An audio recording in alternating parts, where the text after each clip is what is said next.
जय हिंद साथियों, स्वागत है आपका self study classes with Sumit Jain YouTube channel और दोस्तों ऐप में।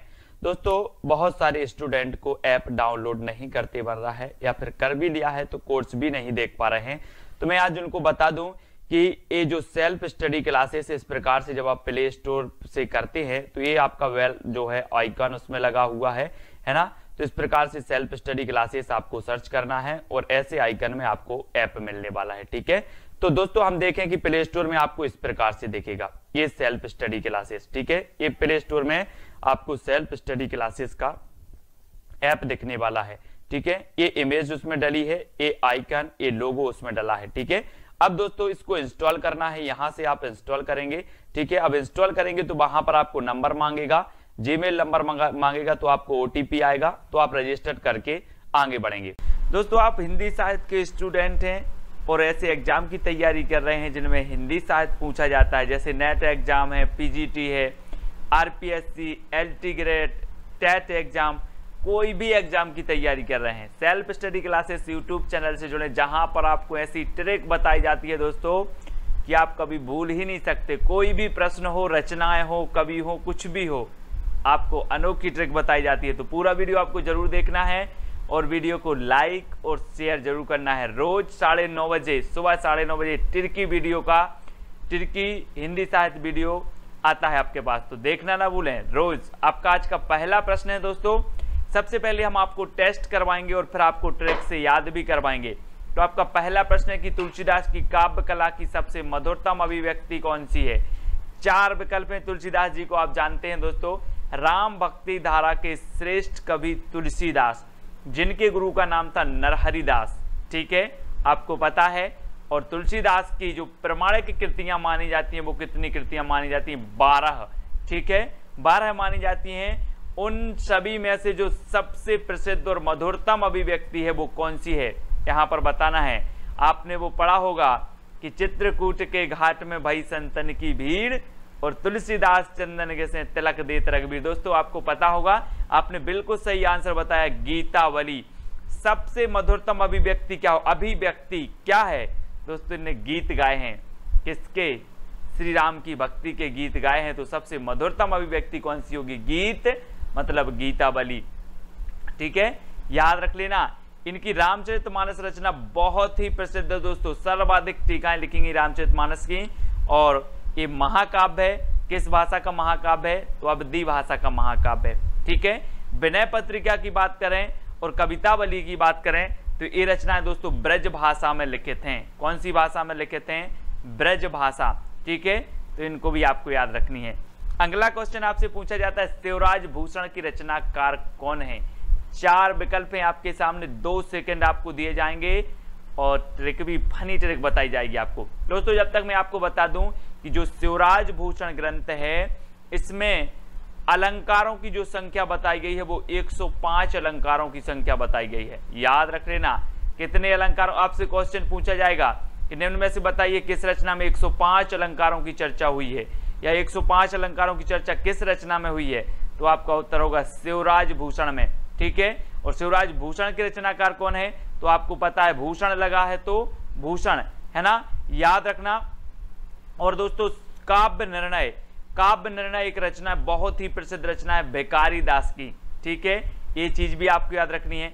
और हमने याद की थी एक रचना जगत विनोद, जगत विनोद रचना किसकी है? पद्माकर जी की है। ठीक है, याद रख लेना। अगला क्वेश्चन आपको होता है, रीतिरात्मा काव्यस्य, आपसे काव्य की परिभाषाएं भी पूछी जाती हैं दोस्तों। अब रीतिरात्मा काव्यस्य कह दिया कि परिभाषा किसकी है, तो आप क्या कहेंगे किसकी है? 2 सेकंड में जल्दी बताएं। बामन, कुंतक, दंडी या भामा है? मैंने आपको याद करवाया था दोस्तों कि रीति संप्रदाय और रीतिकाल, रीतिकाल अलग, रीति संप्रदाय अलग। रीति संप्रदाय के प्रवर्तक कौन है? रीति से पूजन करवाते हैं कौन? बामन लोग, पंडित लोग, जिन्हें पंडित बोलते हैं ना, वो बामन लोग रीति से करवाते हैं पूजन भगवान की। तो रीति संप्रदाय के कौन होंगे? बामन, है ना, बामन यानी कि 1 नंबर। अब जब रीति संप्रदाय के बामन है तो रीतिरात्मा काव्यस्य भी कौन कहेगा? कौन कहेगा? बामन, यानी कि जो विकल्प नंबर आपका 1 है वो बिल्कुल सही हो जाएगा।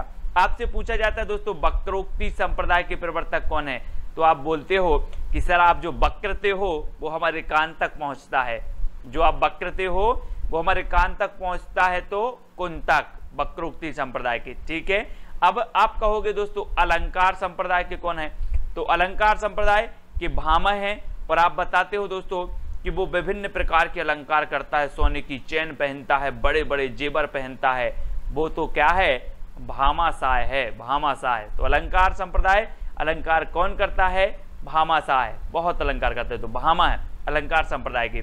ठीक है, अलंकार को काव्य का प्राण मानने वाले आचार्य कौन है दोस्तों, काव्य का प्राण मान लिया।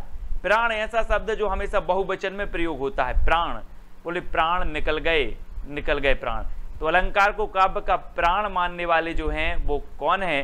अब एक चीज बताना दोस्तों कि सबसे ज्यादा आप अलंकार करते हो तो काय का करते हो, केसों का करते हो, काय को करते हो, केसों का। विभिन्न प्रकार की डाई डालोगे, विभिन्न प्रकार की मेहंदी डालोगे, आजकल देखा है आपने कि इतने आगे के बस बाल लाल कर दिए इतने, तो आप सबसे ज्यादा क्या करते हो, मेहंदी, शैम्पू, क्या क्या डालते हो, विभिन्न प्रकार के अलंकार करते हो साहब, काय का, केसों का। केसों का यानी कि जो आ नंबर है वो बिल्कुल सही हो जाएगा। ठीक है, आपने सुना होगा कि जिस प्रकार व्यक्ति की शोभा आभूषणों से बढ़ती है, उसी प्रकार काव्य की शोभा बढ़ाने वाले तत्व कहलाते हैं अलंकार। ठीक है, तो अलंकार वैसे ही हम आभूषण और अलंकार, तो इसी प्रकार से आप ले लें कि केस का हम क्या करते हैं, अलंकार करते हैं, यानी कि केशवदास अलंकार को काव्य का प्राण मानने वाले हैं दोस्तों केशवदास। बात करें मतीराम की, तो मतीराम की एक रचना है ललित ललाम, ललित ललाम, और इस चीज को बोला जाता है दोस्तों लिलार। क्या बोला जाता है, लिलार, तो लिलार या ललाम मतीराम। और यहाँ हमारी क्या रहती, मती, बोले मती कहाँ गई थी, बोले ललाम, है ना, मती कैसी हो गई, ललाम हो गई थी। तो मतीराम की ललित ललाम रचना याद रख लेना। ठीक है, सभी लोग याद रखेंगे।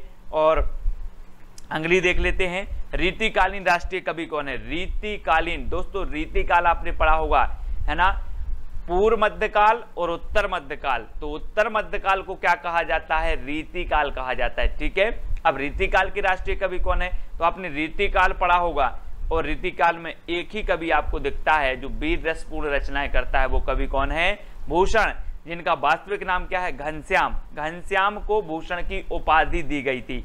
ठीक है, ये चीज भी आपको याद रखनी है। बात करें चिंतामणि की, तो चिंतामणि दोस्तों बहुत ही प्रसिद्ध माने जाते हैं। इनकी एक रचना है कवि कुल कल्पतरु। मैंने आपको समझाया था, याद करवाया था कि कुल की चिंता सभी लोगों को रहती है, कुल की चिंता, तो कवि कुल कल्पतरु ये रचना किसकी है, चिंतामणि की है। बिहारी जी की तो बिहारी सत्सई है ना। घनानंद की सुजान शतक, इस प्रकार से रचनाएं हैं। घनानंद जी बहुत ही प्रसिद्ध हैं दोस्तों, है ना। हित तरंगिणी के रचनाकार कौन है, प्रश्न क्रमांक 6 का आंसर बताना है। कृपाराम, घनानंद, देवकवि या फिर भूषण। तो हित तरंगिणी के रचनाकार बताना है। और दोस्तों एक चीज बताना, 2 सेकंड में आप अपने उत्तर का चयन तो करेंगे, लेकिन अगर आपके ऊपर कृपा राम की हो जाए तो क्या होगा, आपका अहित होगा कि हित होगा, जल्दी से उत्तर बताओ। अगर आपके ऊपर कृपा राम की हो जाए तो अहित होगा कि हित होगा, हित होगा।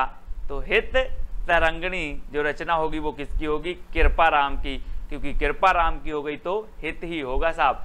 तो हित तरंगिणी कृपा राम, ठीक है, याद रख लेना। अगला बताना दोस्तों, इश्क लता की रचनाकार कौन है, घनानंद, आलम, बोधा या फिर चिंतामणि। तो याद कर लेना दोस्तों, है ना, क्योंकि आपको पता है कि इसकी लताएं फैला रहे थे कौन, घनानंद, है ना। घनानंद क्या फैला रहे थे, इसकी लताएं फैला रहे थे। तो इसकी लता रचना किसकी हो जाएगी, घनानंद की, है ना। इनकी प्रेमिका का नाम क्या था, सुजान, बहुत प्रेम करते थे। और सुजान ने इनको क्या कर दिया था, इनको इग्नोर कर दिया था। और ये जब वहां से निकाले गए, है ना, फिर बाद में कहीं और मठ में चले गए थे घनानंद जी, आपको पता होगा।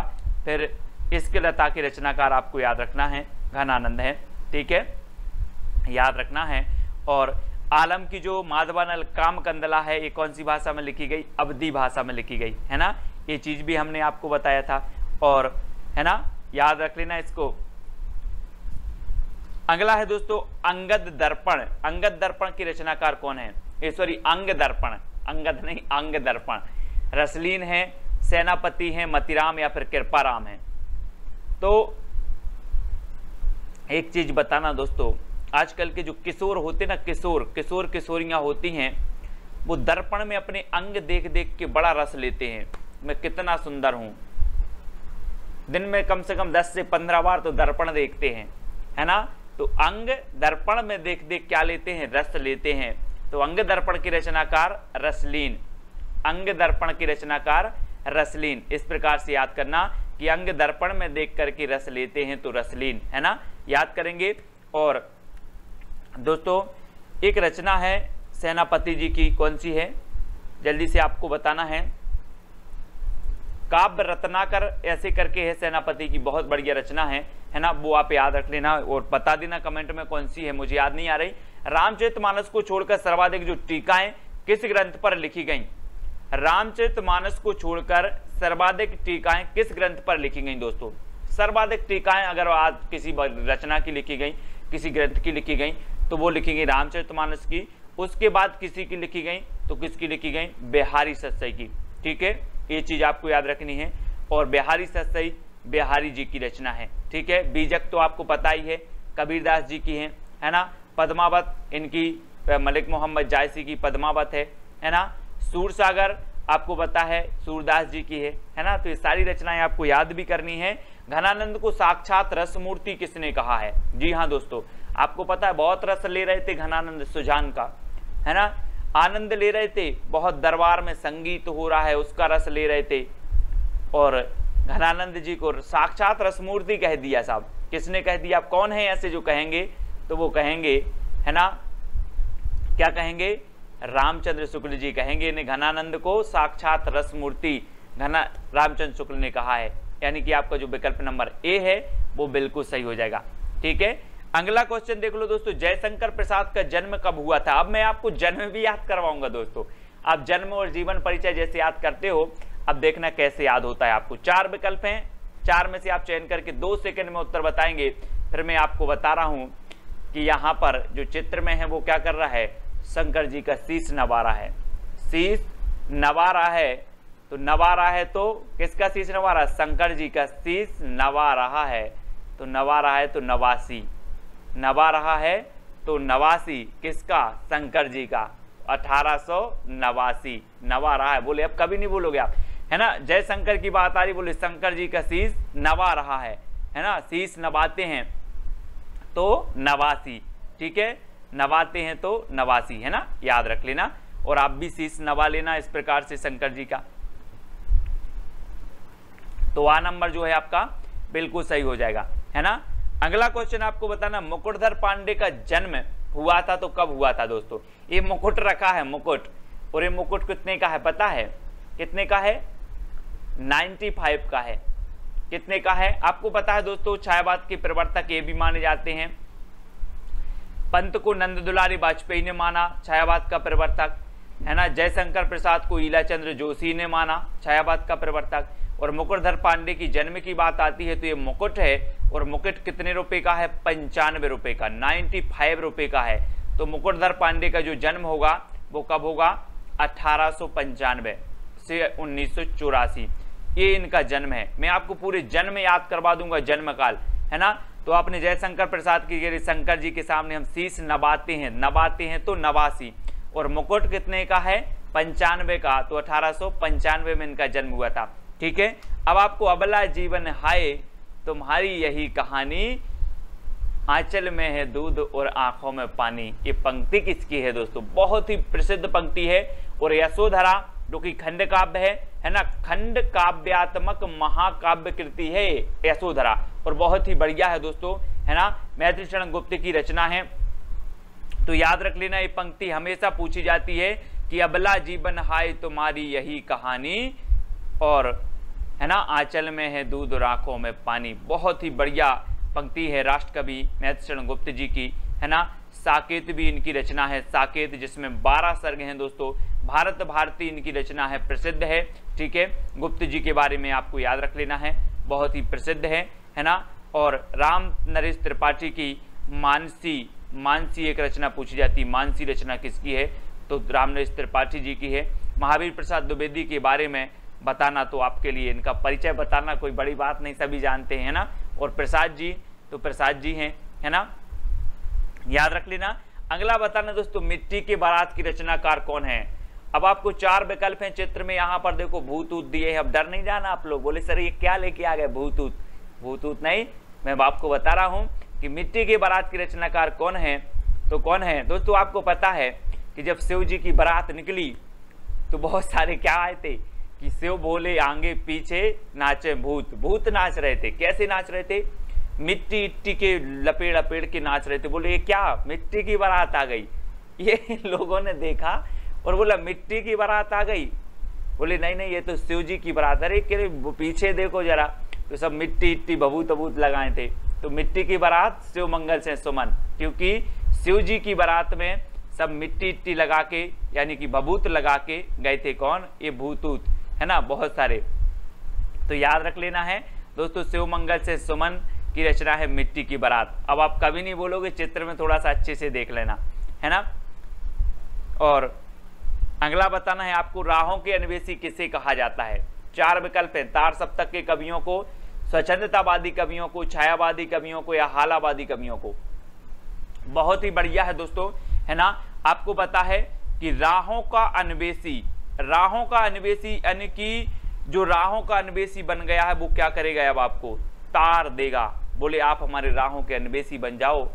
अगर कोई आपके राहों का अन्वेषी बन गया है तो आपको क्या कर देगा, तार देगा। तार देगा तो तार सप्तक के कवियों को राहों का अन्वेषी कहा जाता है। और किसने कहा है, तो किसने कहा है, अज्ञे जी ने कहा है। किसने, अज्ञे जी ने, ठीक है, याद रख लेना। राहों का अन्वेषक, तार सप्तक के कवियों को राहों का अन्वेषक किसने कहा है, ऐसा भी क्वेश्चन आता है तो अज्ञे जी ने कहा है, ठीक है, ये चीज याद रखनी। अगला है दोस्तों, शमशेर को किस काव्य कृति के लिए साहित्यिक अकादमी पुरस्कार मिला है। साहित्य अकादमी पुरस्कार मिला 1977 में। और यहां बात आई है दोस्तों, शमशेर, कवियों का कवि इन्हें कहा जाता है शमशेर को, है ना। वैसे भी शेर आ रहा है, मतलब सबसे कवियों के कवि हैं, है ना। और आपको पता है दोस्तों, मैं एक बता दूं कि जब आप जंगल की बात करते हैं और जंगल का शेर देखते हैं तो शेर क्या करता है, कभी कभी अपने शिकार को क्या करता है, चूक जाता है। क्या करता है, चूक जाता है। और अभी कभी शेर से पूछना कि चूक गए, तो बोलेगा चूका भी नहीं हूं अभी, चूका भी नहीं हूं अभी, और भी देखेंगे हम, है ना। तो शेर कभी कभी शिकार चूक जाता है और उससे पूछोगे तो वो बोलेगा चूका भी नहीं हूं अभी। कौन, शेर। तो चूका भी नहीं हूं अभी, ये रचना किसकी होगी, शमशेर बहादुर की होगी।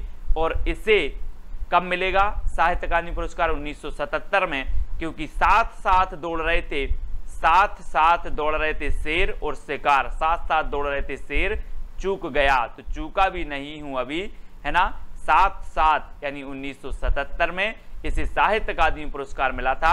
शमशेर बहादुर की कृति है ना, चूका भी नहीं हूं अभी, बहुत ही प्रसिद्ध है, पूछी जाती है आपके एग्जाम में। इस प्रकार से आपको याद रख लेना है, ठीक है।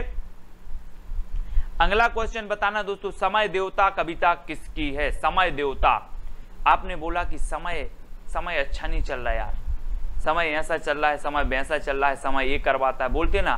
तो समय के सामने गिर जा, समय के सामने गिर जा। तो समय देवता के रचनाकार कौन होंगे, कौन होंगे, गिरजा से गिरजा कुमार माथुर। समय के सामने गिरजा, ठीक है। तो समय देवता कविता किसकी है, गिरजा कुमार माथुर की, गिरजा कुमार माथुर, ठीक है, ये चीज याद रखनी ना है। पहाड़ पर लालटेन, मंगलेश डबराल की एक रचना पहाड़ पर लालटेन, ये भी याद रखनी है ना। एक कंठ बिस्पाई, दुष्यंत कुमार जी की एक कंठ बिस्पाई है ना, ये भी आपको याद रखनी है। और समय देवता याद रखेंगे गिरजा कुमार माथुर जी की, ठीक है। अगला बताना दोस्तों, एक नीली आग कविता के रचनाकार कौन है। एक नीली आग, अब एक चीज बताना दोस्तों, जब व्यक्ति को मुक्ति मिल जाती है, मुक्ति, तो फिर अपन क्या करते हैं, क्या करते हैं, क्या करते हैं, उसकी अपन लकड़ी देते हैं ना, और उसकी जलाते हैं तो क्या निकलती है, नीली आग निकलती है। नीली आग, जब मुक्ति मिल जाती व्यक्ति को और जलाते हैं तो नीली आग निकलती है। तो नीली आग रचना किसकी होगी, मुक्ति बोध की। किसकी, मुक्ति बोध। मुक्ति बोध यानी कि जो विकल्प नंबर आपका बी है वो बिल्कुल सही हो जाएगा, बी नंबर, ठीक है, याद रख लेना है सभी लोगों को, है ना। और निराला को महाप्राण कहा जाता है, महाप्राण, ठीक है। निराला क्रांतिकारी कवि, ठीक है। निराला सबसे ज्यादा विरोध हुआ। और छंद मुक्त रचना, प्रथम छंद मुक्त रचना इनकी जूही की कली है ना, ये भी आपको याद रख लेनी। छायावाद के आधार स्तंभों में प्रमुख नाम है ना। तो अगला बताना है दोस्तों, कर्फ्यू नाटक के रचनाकार कौन है। 1972 की ये रचना है कर्फ्यू, है ना। और कर्फ्यू नाटक के रचनाकार कौन है। अभी कर्फ्यू लगा दोस्तों, कोरोना में कर्फ्यू लग गया, लोगों ने क्या नहीं कमा पाई, लक्ष्मी नहीं कमा पाई। क्या नहीं कमा पाई, लक्ष्मी। काय में, कर्फ्यू में। और कर्फ्यू कभी भी लगता है, लक्ष्मी नहीं कमा पाते लोग।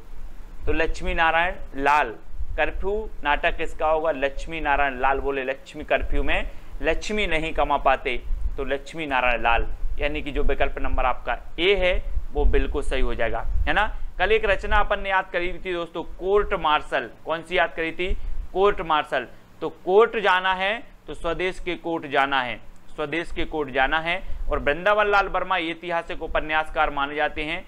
एक इनकी जो रचना पूछी जाती है मृग नयनी, है ना, मृग नयनी वृंदावन लाल वर्मा जी की, ये हमेशा पूछी जाती है। तो ये चीज भी याद रखनी है। कोर्ट मार्शल स्वदेश दीपक जी की है, तो ये भी याद रखेंगे।